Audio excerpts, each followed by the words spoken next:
Hello, Sula here from MistyHilltops.com. Thanks for stopping by. In this video, I'm working on a 6x12 scrapbook double page spread titled Versailles Moments, and I'll be scrapping a number of photos, and I'm working with a digital scrapbook kit, Everyday Beautiful by Pearn and Studio Flergs from Sweet Shop Designs. And as usual, I have created my page in Silhouette Studio because this is a digital scrapbook kit, so that I can basically clip my papers to this. So it's a full-on template that I created, and then I clip my papers to that. Then I print everything, cut everything, and then I'm ready to arrange things on the page. And here, this almost square of newspaper is going across the midsection there where the two pages are split.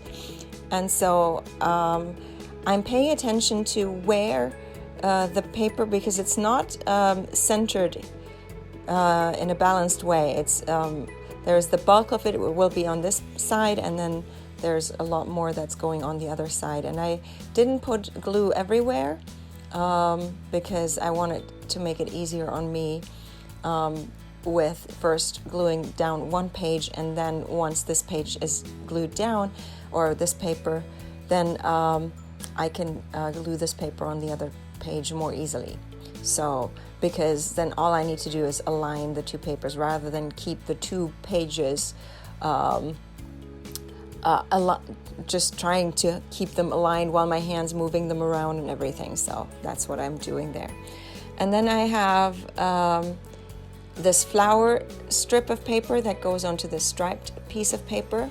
And so often I just use strips on the top and the bottom, but for this one I just printed the whole thing, made it easy on me. But I decided I can cut this page apart already at this stage. Usually I cut it apart at the very end, but because here I have other pieces and I need to know where the center line is, the middle line there, and I thought that this was easier. There's nothing that needs to be glued across the two pages anymore in this layout, so I can just work on two separate pages here and make sure everything is aligned. So obviously, as usual, I always have to start with the background layer. So the one that is furthermost in the background goes first, because I need to glue things on top of there. So I'm paying attention to that. It's important to go with the order of things. And then I'm trying to decide, I need to check with the photos. And because I have this planned out in Silhouette, I want to make sure I get the distances correct and stuff, because I still want the background pattern papers to be seen, even though some of them will be covered up. But for me, part of the fun about scrapbooking is just working with these beautiful patterned papers, and I would hate to have all the papers covered up too much. So I'm always making sure they can be seen well. So here I realized, I haven't roughened up the edges. I have done with almost all papers, but some I leave just until the very end, because I want to see, just to check certain things and stuff, so how that works. So anyway, I'm using a card to do that. There are tools out there, but for me it's easy enough to work with a card, and still have that little pop-up effect or pop effect that the edge will give me when I run this card around the edges. So it just makes the paper have more contrast with the background. So because there's shadows that will play more strongly when I roughen up the edges. So here I'm ready to take strip by strip. Here this is important to again align everything I need to make sure the two pages are aligned so that there is not a disconnect someplace and it looks kind of just pieced together. So I haven't fully decided. Well, I think I have decided how I want to use. I will basically create a simple 6x6 scrapbook. Well, mini album basically, into which I just will glue these pages then. And so I think that's how I will go. I started this basically this album years ago, probably somewhat like 10 years ago. These pictures are from 10 years ago exactly, actually. And so probably sometime soon after that, not too long after that, I started this album. And I started also gluing those pages back to back. So I have to think about what I want to do with that. If I can pull them apart, because I was using just like a glue stick, and that might be easier to pull them apart again without doing too much damage to the page itself. So I'll have to see. Here I pulled out some of my flowers. I do have actual real paper flowers that I bought, and they've been in my stash for pretty much almost the same amount of time. I just end up not using them so much. But here I realized they perfectly matched the colors of this kit.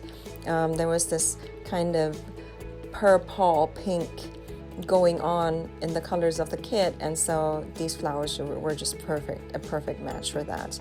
And so some of them I want to tuck underneath the photos. That's why I have to start with them first before I glue down the photos. And then once there's nothing that needs to go underneath the photos, that's when I can start gluing down the photos. And you see, I will start on the right side of this page because I want to start with an edge, where there's an edge that makes it easy for me, and then I can align the photo next to the other photo that's already glued down. So I don't just start by randomly putting a picture somewhere in the middle of the page or something and then realizing, oh, I'm running out of space here. So I always work my way from the edges where that would be feasible. Now, if that was just a design that was splat in the middle of the page somewhere, like in a lot of my Traveler's Notebook pages, if you haven't checked those out, I recommend you check my channel. But anyway, in a lot of my Traveler's Notebook pages, which I also treat like scrapbooks, I do have the designs where it's just a lot of white space, and so there I just start somewhere to put down the photos. But here with these small 6x6 layouts, I usually start from the side and then work my way toward the center of the page. So here I'm deciding I'm not going to waste a half flower that will be covered up completely or like halfway. I could have probably done it with the other flower, but I meant that it was smaller and it wouldn't have made so much sense to cut it apart. But here I know I can reuse the rest of the flower in another project, so I'd rather save myself this flower if I can reuse it elsewhere. Or not reuse, but use that part elsewhere. And then I have some buttons. So I have a bunch of buttons, just a random selection. And so I looked for colors that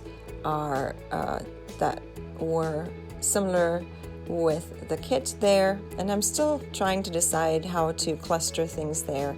With this flower, I'm still not happy where that one is.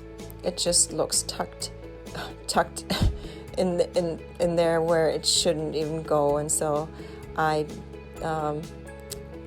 not sure. I just can't decide, so I decide to put it to the side for now. The background is glued down, so I can go next with this photo, then with the other photo, and then because the flower goes on top. And here that leaf can go, so I'm putting the flower again just to see where I need to put the leaf so it looks good with the flower, and it needs to be tucked a little bit behind the photo as well. So that's why I work quickly there, because I want it while the photo is not fully stuck down, glued down. And then there's this button, which is also exactly one of the colors, the darker colors of this kit. And so this button goes in the center there, and I just glue them down. They usually hold with this glue. And then I can take care of this little photo. And then there's my journaling spot. I have this is a flower cluster that came with this kit, and I just fussy cut it out. I sized it so that it would match this or fit to this page, and then I need to decide where exactly I want it, and I think I decide this is where the little pink flower can go as well. So finally I've made my decision to start gluing it right there. So I have my 3 clusters, as I usually try, on a page, because that's just a good way to keep interest on the page. So here I have this little word strip that I still want to decide where I put it. Should I put it where the journaling is, where there's already some writing? But I decide, yes, I will put it right there because there's this spot there. So this is my page done. I'm going to leave you with some more close-ups. I hope you enjoyed this video. Give it a thumbs up if you did. Consider subscribing, and I hope you have a great day. Thanks for watching. Bye.